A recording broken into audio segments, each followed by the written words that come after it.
Hi everybody and welcome to another video. My name is Richard Seiditz, aka T101, and I'm the owner of Redpants.lol. So today I am going to show you how to change out the shifter trim and at the same time the shift boot and shift knob from an Aston Martin. I have a couple videos showing how to remove these panels. One I did in a DB9, one I did in a V8 Vantage. This is the one from my V8 Vantage, and as you can see I have an Alcantara shift knob and shift boot. And I got those in conjunction with an Alcantara steering wheel, which has this awesome grandma's sofa cover packaging on it. I ended up getting these because I've got Andrew's DB9, who actually just called, so this is my second take because I lost my stream of consciousness when I answered his phone call. He just asking for updates, and it went really well, and this car's coming together very nicely. But I ended up getting this steering wheel because he has an Alcantara wrapped steering wheel in his DB9, and I liked it so much that I needed it for myself. So what I decided to do was sort of a quick revamp of my interior. Not like a full revamp, not yet, working on it, but sort of an update, a midlife update to sort of, not a midlife crisis either. I've had a couple of those already. So what I've done is I've got this Alcantara steering wheel, shift boot, shift knob, and a carbon fiber shifter surround. And this is actual carbon fiber. You can see all the way around it. It's absolutely gorgeous. It weighs 1.6 ounces. It weighs nothing. I've said it before, I'll say it again. I don't like this metal shifter trim in my car because it matches nothing else. Well, it does match the e-brake handle, the handbrake handle, and that's it. However, the e-brake handle is way down below and you don't see it. Once you're in the car, you don't see it, you forget it's there. I don't remember the last time I looked at it on purpose, except to take the leather off because I wanted to take it apart and see how it worked. Anyway, so I decided I'm going to do carbon fiber.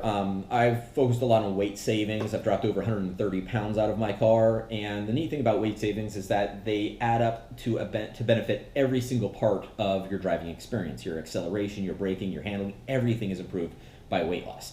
However, I like doing things reasonably. I'm not getting rid of the glass windows for plastic. I'm not getting rid of the air conditioning because no, thank you. I'm not getting rid of the stereo or anything else like that. There's no sound deadening being removed. It's all just, well, there's a little bit, but it's in, it doesn't matter the spots where I removed it. It's like a pound over the wheel arch liners. So anyway, what I'm going to show you is how to disassemble this so you can change the shifter surround and the shift knob and shift boot. So all these things that I have in front of me, the steering wheel, shift knob, shift boot, which is actually one unit. So the shift boot and shift knob are one unit.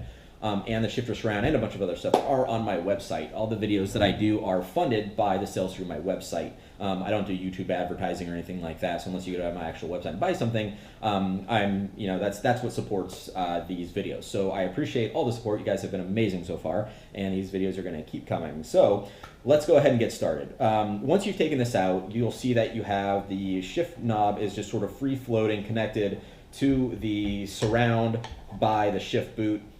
You have a couple of buttons that you need to worry about as well. Underneath, so just be aware that the shift knob is going to flop about, so just be careful with it. Underneath, you have got 5 T20 Torx bolts. So all you need to do this is T20 Torx bit and a ratchet. Helps if you have an extension just to make it a little bit easier. But you can see them here, here, here, and here, and here. So those are the 5. And so I'm going to remove those really quickly.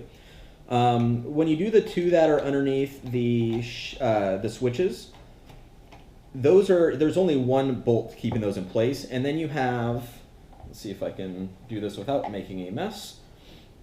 You can take it off this way, and it's safe to take it off this way because the forward edge of it, the forward edge has this little lip on it with a notch. You can see the notch in that forward edge. And it places inside of this. So to install it, you do it the same way. So just when you take it apart, take a look at that, but that's all there is to it. Remember which side the switch is on. I'm pretty sure I have these mixed up. I've got another console downstairs to reference, and I keep tearing everything apart, which is a really good point. Whenever you're taking anything apart and there's more than one of them, do one at a time so that you can use the other one as a reference. If you have, like 2 switches, do one switch start to finish. That way you don't get things crossed up or you don't forget where things go. You can use the other one as a reference to see how it's supposed to be. The other thing is take lots and lots of pictures. The more pictures you take, the easier it is to remember where everything goes. So, and it takes a lot of time, but it can make a big difference. take a picture of what you're taking apart, and then take pictures as you're taking apart to see every step of the way. It can save you, especially on big projects. I had a 93 RX-7 that I took the engine out of, ported it out, you know, the whole rotary thing. It was, bought the car to figure out how to work on rotaries, and it was pretty cool. Anyway, there was nothing in the engine bay, except for me. I was actually sitting in the engine bay at one point. But to put it together, I needed all those pictures to remember where everything went, and it worked really well. So it does take more time, but it can save you on bigger tasks. So, so that was one bolt showing you how to do that. So let's go ahead and remove the others real quick. There's that one. Usually I have this already done, but for the sake of showing you where they are and keeping everything in place while I'm showing you the different pieces of this console, I went ahead and bolted it back up. And I already loosened these to make it that much easier. So let's go ahead and get these out. And now everything is off. So there's those 5 bolts. Here's that other switch. So once those 5 bolts are out, everything comes free. So you can see that the panel comes off, and then you have your shift boot and this plastic trim, and that pops out like this. And you can see that the shift boot is just pressed in there. And that's it. That's how you take all this apart. So there's all the pieces. To reassemble, it's in the other way, the other direction, so we can take this. I haven't actually even tried fitting this yet. I hope it fits well. You're going to have to work the shift boot a little bit to get it to fit just right.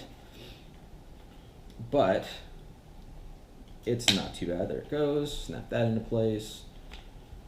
And you can see that the bolt holes are all in place, so it's an easy way to reference where it goes. You have cutouts around each of them showing how those fit, so that's nice and easy.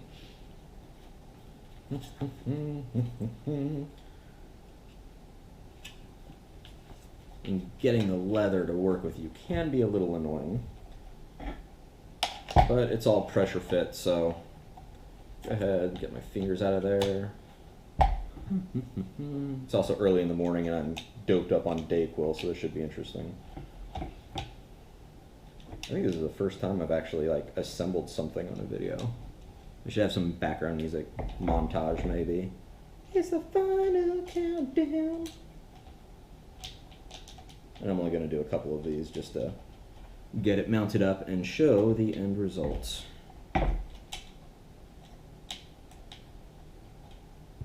Alright. There's that one. Stay steering wheel. That one. That one. Alright. And now we can flip this over and carbon fiber.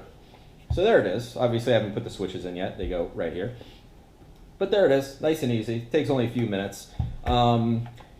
It's a neat thing to do. I don't have any other carbon fiber in the interior yet, so now I'm going to be sitting there thinking, well, this doesn't match anything either. I've already got plans to swap out a bunch of stuff for carbon anyway, so no big deal. The original one, like I said, I absolutely hate this thing, which really, really sucks for a very interesting reason. It's a really nice piece of metal. This is milled aluminum, and on the back you can actually see the milling lines. I mean, that's pretty impressive that they went through this much effort on the back side of this just to make the front look so dull. I don't know why. It's one of those weird things. Whatever. The weight difference actually isn't that much because this is aluminum. It only weighs well, I can't remember the weight. 6 ounces. There we go. 6 ounces. This weighs 1.6, so that's a 4.4 ounce weight reduction, which isn't much. It's a little over a quarter of a pound. But it all adds up. That's the neat thing about weight loss, is that everything's incremental. Everything adds up, and eventually you lose a lot of weight, which is what I'm trying to do myself. So I'll be doing a video for the steering wheel as well once I have the time and energy to deal with that. I've got to finish up Andrew's car. I've got a lot of work to do on it. He's coming to pick it up on Friday. If you're seeing this in the future, it's already gone. The DB9's gone. It's been picked up. And he was very happy about it, by the way. Anyway, that's all for today. If you have any questions, please feel free to reach out. You can do so on the contact page of my website, redpants.lol, or email me directly, rich@redpants.lol. They both go to the same email account on my end, so I will answer them the same way either way. And that's it. If you have any questions, please feel free to give me a shout out. And feel free to subscribe. I do these videos all the time. They're kind of random, kind of depend on what I have going on. and when I have the time to do it, when I have the time to edit and upload and all that stuff. But they come at random, and sometimes I do some pretty cool announcements. I had one for when I hit my 100th subscriber. I did a little discount, and I announced a promo code on YouTube. So check back regularly. You never know what's going to happen. Thanks.